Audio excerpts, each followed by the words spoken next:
کل ہم نے ایک آیت پڑھی تھی، والذین آمنوا اشد حبا للہ، وہ لوگ جو ایمان لائے اللہ کی محبت میں سب سے زیادہ شدید ہوتے ہیں، انہیں سب سے بڑھ کر اللہ تعالیٰ سے محبت ہوتی ہے۔ اس محبت کی کچھ علامتیں ہوتی ہیں، وہ علامتیں لکھ کر اپنے پاس لگا لیں، جس سے یہ پتا چلے گا کہ واقعی آپ اللہ سے سب سے بڑھ کر محبت کر رہے ہیں۔ یہ علامات علامہ ابن القیم الجوزیہ نے لکھی ہیں قرآن و سنت کے گہرے مطالعے کے بعد، کہ اللہ سے محبت کرنے والوں کی علامات کیا ہوتی ہیں۔ نمبر 1، قرآن کی تلاوت تدبر کے ساتھ کرتا ہے۔ قرآن کی تلاوت تدبر کے ساتھ، یعنی سمجھ کر، کیونکہ قرآن اللہ کا کلام ہے نا، اللہ تعالیٰ ہم سے بات کر رہے ہیں، تو جس سے آپ محبت کرتے ہیں، کیا آپ اس کی بات کو سنی انسنی کر دیتے ہیں، یا اس کی بات کو بار بار سننے کی تمنا رکھتے ہیں اور بار بار پڑھتے ہیں؟ تو پھر اپنے دل کا جائزہ لے لیں، واقعی اللہ سے محبت ہے۔ نمبر 2، نیک اعمال کا اہتمام اور نوافل کی کثرت، نیک کام کرنا اور نوافل کی کثرت۔ نمبر 3، اللہ کے ذکر کی کثرت۔ نمبر 4، جو اللہ کو پسند ہے اسے اپنی خواہشات اور امیدوں پر ترجیح دینا، یعنی جب دو چیزوں کا کانفلکٹ ہو جائے، ایک طرف اللہ تعالیٰ کی پسند ہو اور ایک طرف اپنی پسند، تو ایسا شخص جو اللہ سے محبت کرتا ہے وہ اللہ تعالیٰ کی پسند کو ترجیح دیتا ہے، خواہ اس کی مرضی کے خلاف ہی کیوں نہ ہو۔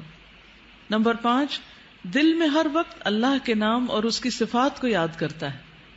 تو جس کے دل میں اللہ تعالیٰ کے نام اور اس کی صفات ہوں، تو اس دل میں تو کوئی مایوسی اور پریشانی اور لوگوں کے بارے میں غلط باتیں سوچنا اور بدگمانیاں پالنا اور غل اور حسد اور حقد، وہ پھر نہیں رہتے، کیونکہ اس کا دل فارغ نہیں ہے۔ یہ کن لوگوں کا کام ہے جی؟ کن لوگوں کا یہ کام ہے؟ جن کے دل فارغ ہیں، جن کے دلوں میں اللہ کی محبت نہیں ہے، ٹھیک ہے؟ جس دل میں اللہ کی یاد، اللہ کے نام اور اللہ تعالیٰ کی صفات اور اللہ تعالیٰ کی عظمت کا خیال بار بار آتا ہے، تو وہ شخص اللہ سے بڑھ کر محبت کرتا ہے۔ اب آپ دیکھیں کہ اللہ تعالیٰ اگر ہم سے یہ کہتے ہیں کہ یہ ایمان کی علامت ہے، اور کوئی اس وقت تک مومن نہیں جب تک کہ اللہ اور اس کے رسول اسے ہر چیز سے زیادہ محبوب نہ ہو جائیں، تو اس میں اللہ تعالیٰ کا کچھ فائدہ ہے؟ کس کا فائدہ ہے؟ ہمارا فائدہ ہے، ٹھیک ہے؟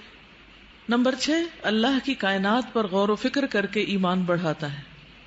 کائنات میں غور و فکر، ایک ایک چیز کو دیکھ کے حیران ہوتا ہے، یہ میرے رب نے تخلیق کی، ایک پتا ہو، پھول ہو، پتھر ہو، کوئی ٹہنی ہو سوکھی، ستارہ ہو، چاند ہو، سورج ہو، ہر چیز اس کو حیران کرتی رہتی ہے۔ اٹس امیزنگ، امیزنگ، سبحان اللہ، سبحان اللہ۔ تو جس شخص کی نظر ایسی ہو جائے کہ اس کو چاروں طرف اپنے ایسی چیزیں نظر آنے لگے کہ جو اس کو امیز کریں، تو اس کے دل کا حال کیا ہوگا، اس کے دل کی کیفیت کیا ہوگی؟ اور ایک وہ شخص ہے جو ہر طرف لوگوں کے عیب چن رہا ہے، اچھا یہ غلطی کر رہا ہے، کہ فلاں یہ خرابی کر رہا ہے، فلاں یہ، تو کچھ نگاہیں صرف دوسروں کے عیب چنتی اور کچھ نگاہیں اللہ کی قدرت دیکھتی رہتی۔ نمبر 7، اللہ کے سامنے دل کی نرمی اور عاجزی کا اظہار کرتا ہے۔